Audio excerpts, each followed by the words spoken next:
What's up everyone, welcome back to another video. Today we are discussing about Spyro Realm Beyond. Finally a new video. After a while I stopped talking about Spyro Realm Beyond because there are no new informations, but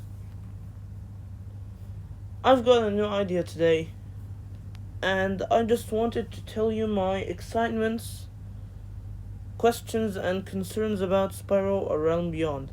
This game is fantastic and I'm super excited for it, but still there are some tiny concerns that I want to talk about in today's video. So don't forget to like, subscribe, turn on notifications bell, and let's start. Let's start with the excitements. The first thing I'm excited about is the adventure. This game just looks fantastic. The adventure and the story for this game is just super exciting. There are new enemies known as the scavs, and I also saw the monster is like a dark monster and has like a huge stick, crystal stick, and I have to chase to stop that enemy. And in this story, Spyro is actually in a realm and he has to escape from this realm and return back home. So this is actually a fantastic idea and I'm super excited to see how the adventure of this game will be.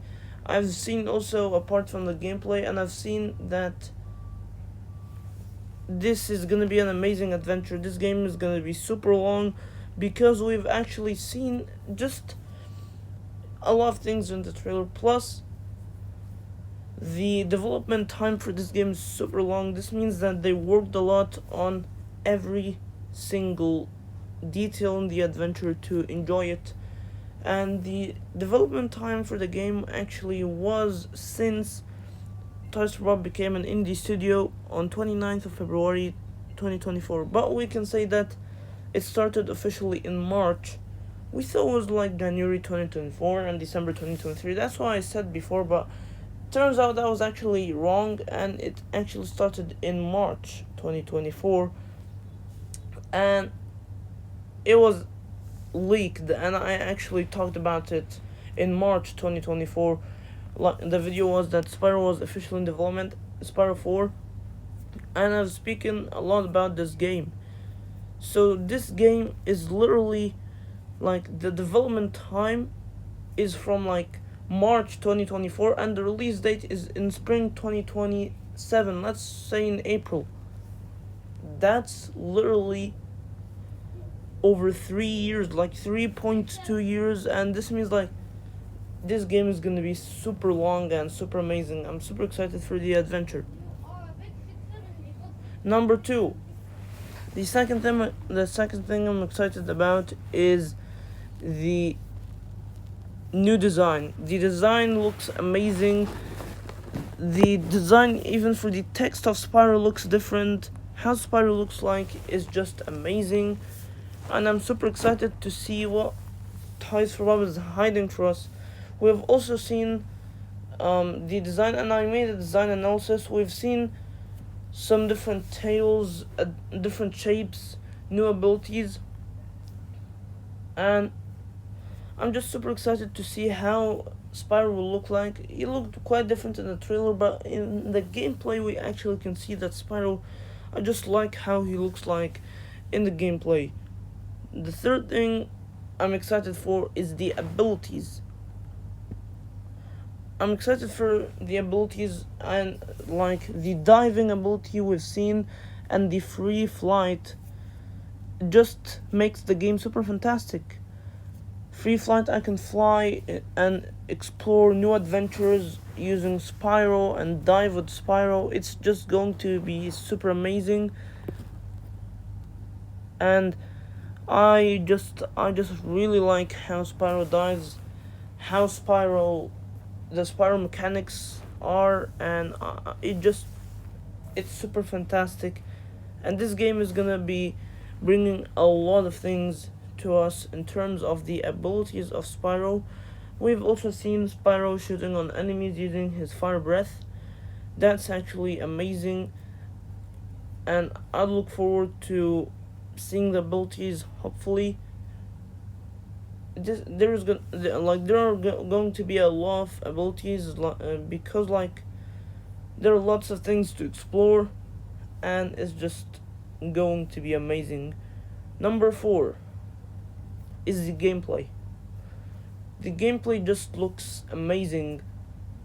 Spyro uses his fire breath to shoot on enemies and light campfires so that he can move up, and he can also dive. The gameplay is going to be super interesting, especially that it's going to be quite different than the previous ones, because I think it's going to be an open world like what we actually saw because of the free flight.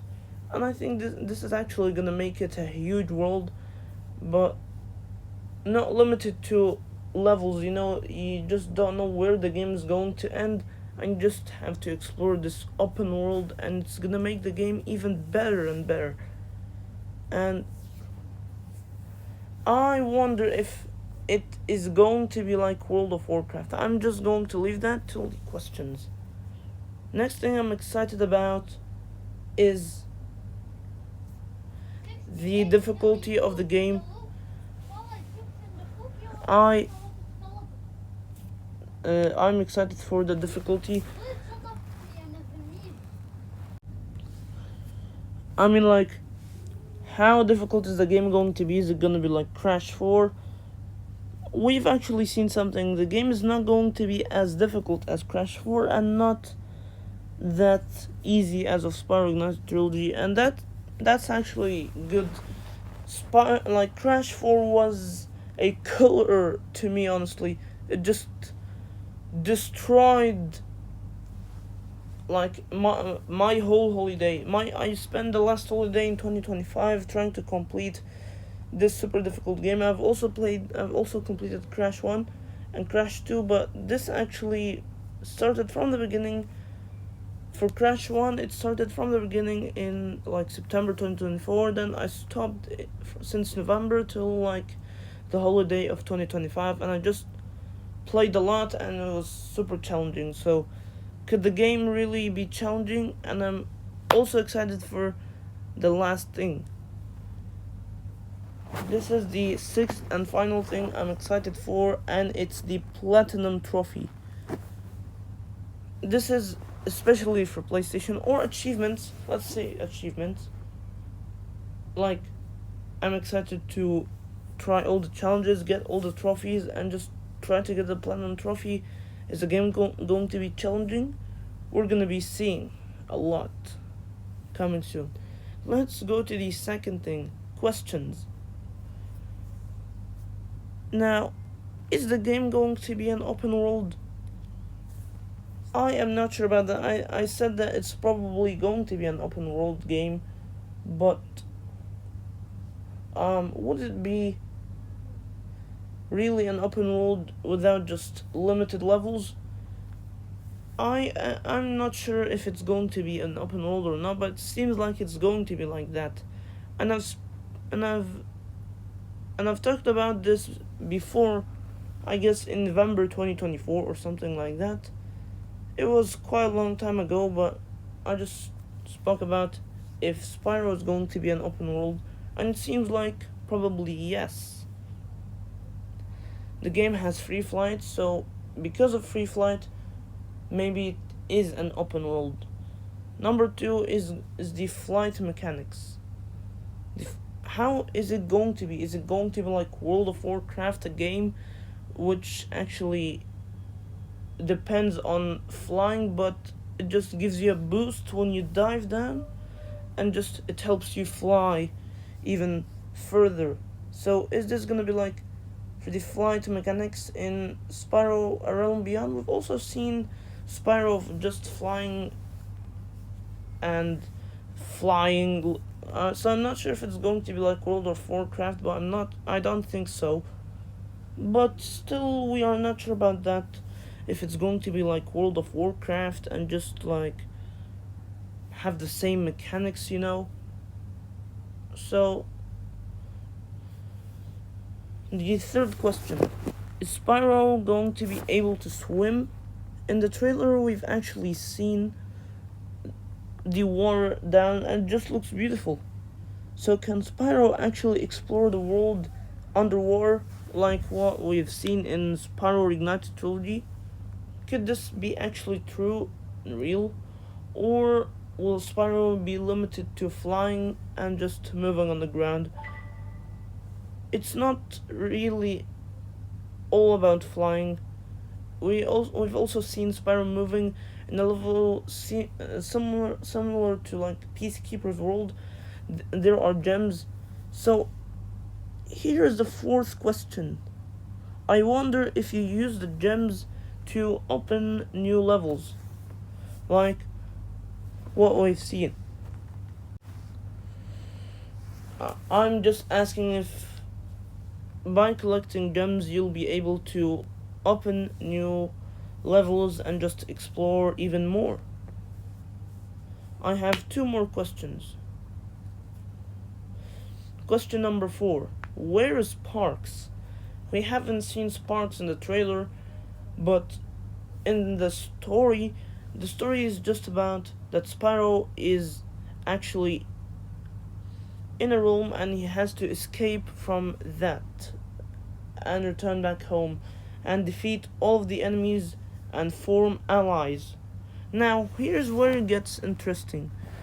With new allies, this means that Spyro can use Sparks as one of his allies, or will Sparks be like what we've seen Spyro Ignited Trilogy, just fly with him everywhere? That's what we'll actually see, and we still have a lot to speculate about. And the fifth and final question. Are there going to be collectibles like the dragon eggs?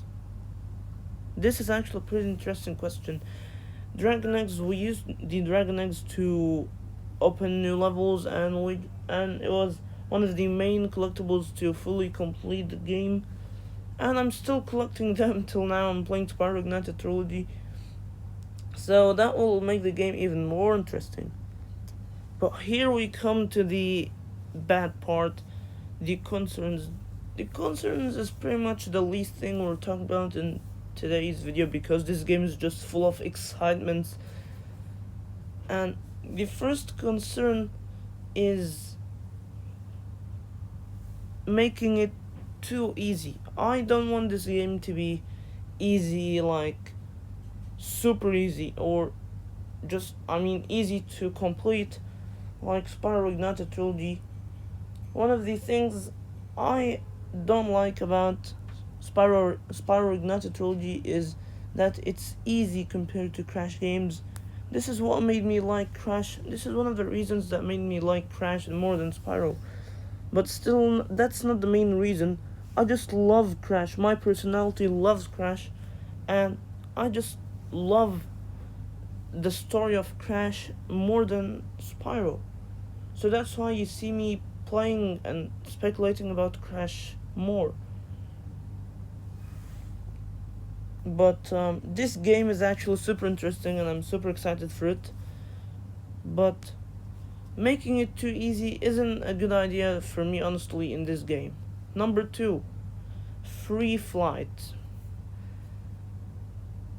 Now, could it be frustrating like what we saw in Spyro Ignited Trilogy? Like, the flight mechanics were super bad in Spyro Ignited Trilogy. This is why I hated flight levels in Spyro Ignited Trilogy, and this is the worst thing I've ever seen about Spyro Ignited Trilogy till now. Spyro Ignited Trilogy is super amazing, honestly, but the only levels that I really hate are the flight levels. The flight mechanics are just stupid. They're just super bad. You just like have to dive and go up, and just if you hit anything you'll fall down, and it just completely sucks, honestly. But it seems like this is going to be different because of what we've seen actually in the trailer about that Spyro actually moves freely, and it's just different than what we've seen, like limited time and you have to just move through all the rings, fire all the chests like that. And I think that's all. or what?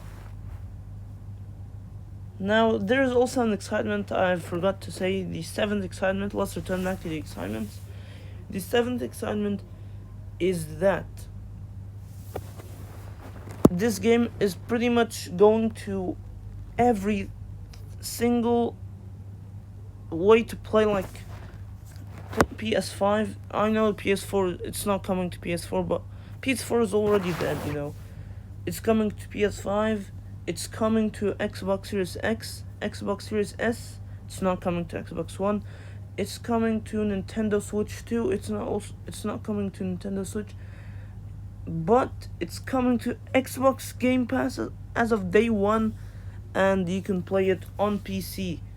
Finally, a game that we can play on PC on the first day. I actually don't like playing Crash and Spyro games on PC. I just see that they're the best place for them is the console place, and that's because of like everything was on console for Crash and Spyro, and I'll buy a PS5 Pro actually in November or December. I'm just gonna buy a new one. Because everything is coming on PS5, like GTA 6, Spyro Realm Beyond, all of these games I'm excited to try out on PS5. And on PC I'm still gonna try it, but my PC isn't actually the best, so I'm like I've told you my specs, but I'm not gonna talk about the specs right now. Now let's return back to the concerns.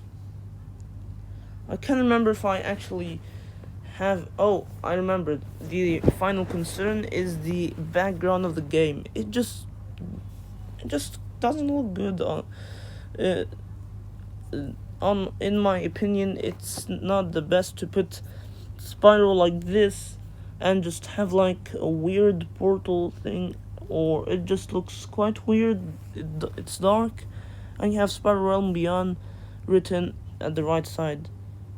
It just looks quite weird, but still I really like how Spyro Realm Beyond is written and the design of Spyro, but the background itself doesn't look interesting in my opinion.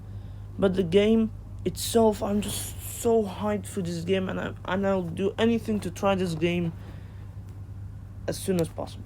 That's all for today's video. Thanks for watching everyone, and I'll see you all in the next one. Goodbye.